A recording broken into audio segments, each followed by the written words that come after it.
एक साफ रात में आकाश में तारों को देखे। उत्पत्ति 1 में दर्ज है कि परमेश्वर ने उन सभी को बनाया। केवल एक तारे में शक्ति की कल्पना करें, लेकिन यह सिर्फ कच्ची बिजली के बारे में नहीं है।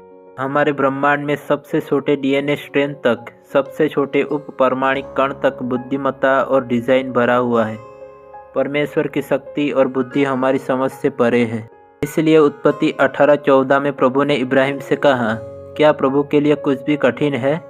इसलिए जब मूसा ने सवाल किया कि परमेश्वर जंगल में लाखों इस्राएलियों को मांस की आपूर्ति कैसे कर सकते हैं, तो यहोवा ने मूसा से कहा, क्या यहोवा की भुजा बहुत छोटी है? जैसा गिनती 11:23 में लिखा है। पहला शमूएल 14:6 में योनाथान ने अपने हथियार ढोने वाले से कहा कि जीत हासिल करने के लिए यहोवा को बहुत सारे सैनिकों की जरूरत नहीं है। यिर्मयाह 32:17 में बाइबल बताती है, हे प्रभु यहोवा, तूने बड़ी सामर्थ और बढ़ाई हुई भुजा से आकाश और पृथ्वी को बनाया है। तेरे लिए कोई काम कठिन नहीं है। यहाँ तक कि आध्यात्मिक क्षेत्र में भी जो लोग मुक्ति से सबसे दूर लगते हैं, उन तक पहुँचना उसके लिए असंभव नहीं है, जैसा मरकुस 10:25-27 में लिखा है। और उसकी शक्ति जितनी महान है, उसका प्रेम और दया भी उतनी ही महान है।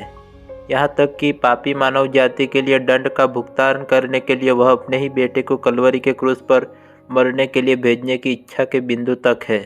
उसने ऐसा इसलिए किया ताकि वह पूर्ण न्याय के साथ उन लोगों को क्षमा कर सके जो आत्मनिर्भरता और पाप से दूर होकर मसीह और उसके पूर्ण कार्य पर भरोसा करेंगे।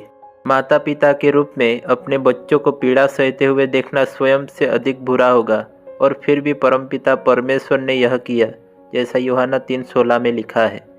परमेश्वर के महान प्रेम की घोषणा करता है, क्योंकि परमेश्वर ने जगत से ऐसा प्रेम रखा कि उसने अपना इकलौता पुत्र दे दिया, ताकि जो कोई उस पर विश्वास करे वह नाश न हो परंतु अनंत जीवन पाए। यह प्यार सिर्फ अच्छे लोगों के लिए नहीं था, क्योंकि कोई भी अच्छा नहीं है, बल्कि हमारे लिए, एक गिरे हुए पापी अप्रिय विद्रोही लोगों के लिए, जैसा रोमियो 3:10-23 में लिखा है। और फिर भी उसने हमें अपने प्यार से नहलाना चुना, जैसा रोमियो 5:6-10 में लिखा है, जब हम इसके योग्य नहीं थे। एकमात्र चीज़ जो ईश्वर नहीं कर सकते वह है अपने चरित्र और प्रकृति के विपरीत कार्य करना। उदाहरण के लिए तीतुस 1:2 कहता है कि वह झूठ नहीं बोल सकता क्योंकि वह पवित्र है। यशायाह 6:3 और पहला पतरस 1:16 में वह पाप नहीं कर सकता क्योंकि वह न्यायी है। वह केवल पाप को नज़रअंदाज नहीं कर सकता क्योंकि मसीह ने पाप के लिए दंड चुकाया था।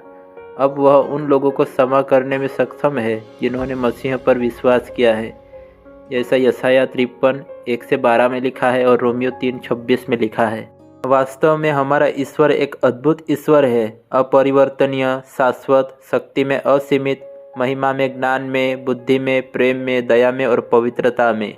लेकिन हम बहुत हद तक इस्राएलियों की तरह है, जिन्होंने ईश्वर को अपनी शक्ति और प्रेम को बार बार प्रदर्शित करते देखने के बाद भी उनके प्रेम और शक्ति दोनों पर संदेह किया जब वे अपने जीवन में प्रत्येक नए परीक्षण का सामना करने लगे।